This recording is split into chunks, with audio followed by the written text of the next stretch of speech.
So Cottrell, this is moving by you. It will be in Woodbury into the next few minutes. It is absolutely important you get to your safe place. Friends in Bingham, friends in Franklin, Brentwood, Nolensville, go to the interior-most room, go to that ground floor.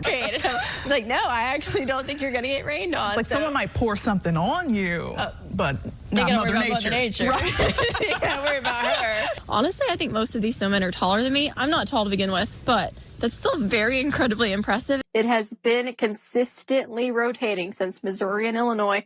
This is what it produced in our own backyard in Todd County. You can even see in this model run that little bit of bowing across Dixon. That really indicates strong winds as this moves across. I've got to show everyone some of your notes. No, not my notes. I had to seek shelter in my own home last night. I know how scary that can be. We're just going to take a breath and we're getting through it together, right? It's not going to impact us here at home. Tropical storms, hurricanes absolutely can. I know we're landlocked, but if you remember Beryl from last summer, it is possible. You know who's also very demure? Very cutesy. Very mindful. Our Katie Melvin. Period. This is what we're seeing. So this is not even a river that is over flooded.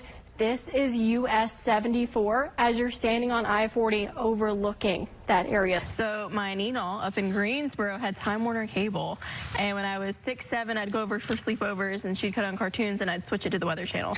And I love to watch Local on the 8s and Storm Stories. That was my absolute favorite thing to watch. I know you're hot. I know you have a short attention span. Hear me out. Here's your weather in 60 seconds. I'm a meteorologist. This is for Tennessee and Kentucky. Let's talk about where the cool air is, because we miss her. This is what you really need to know. Timing-wise, it's going to move in right around sunrise. It won't really impact your morning commute, but your Friday evening commute can get really messy, and that's truly where the concern is.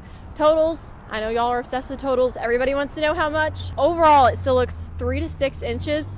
It's because I'm an older sister and I played a lot with a younger brother whose goal was to hit me with Sounds kind of violent. Chance of a tornado outbreak, more likely for especially Mississippi, but also Alabama and Louisiana. The rest of us, really high risk for some flooding. There are so many families that aren't so lucky and they still don't know where their loved ones are. And just trying to share and help. A lot of people are in shelters and they've been, it's so emotional, it's so hard. They've been sharing names of family members and just trying to find people, and I hope that, if I can use my platform for some good and, maybe a friend of a friend recognizes the name and they know that they are okay. Meteorologist. Was that in? Never a dull moment in Middle Tennessee today, and of course the weather is part of that equation. It really is. Yeah, my job has not been dull by any means this spring. No, and I was really hopeful, as I mentioned yesterday, June turning a new leaf. No. Not so much yet. Back-to-back Storm 5 alerts, y'all. And we saw that first round of heavy storms earlier. That's what we were talking about for those CMA Fest impacts. But now we have a second round moving through that we're really keeping an eye on.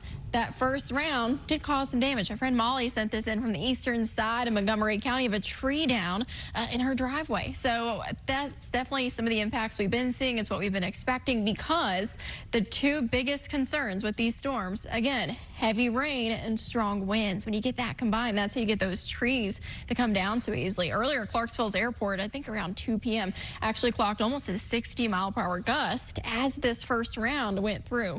We now have a severe thunderstorm warning for Cheatham, Montgomery, Robertson, and Stewart County. That goes until 5:45. It also includes our friends over in Clarksville and our friend Molly that sent us in that picture just a moment ago. I did want to show you rotation. This is not a tornado warning, but it has been rotating. So if you live into portions, especially on that south side of Clarksville or even down towards Erin, and you've seen some scary clouds out there, again, this is not a tornado warned storm, but you likely might be seeing some very broad rotation. Luckily, some of those latest scans have really slowed it down, but if that does ramp back up or if it intensifies, I'm going to let you know. We still have that first round exiting for our friends in Albany, Livingston, Jamestown, down towards Clark Range. Those little dots you can see there near Livingston, some lightning strikes. So there are still thunderstorms moving across the area that we're still keeping an eye on.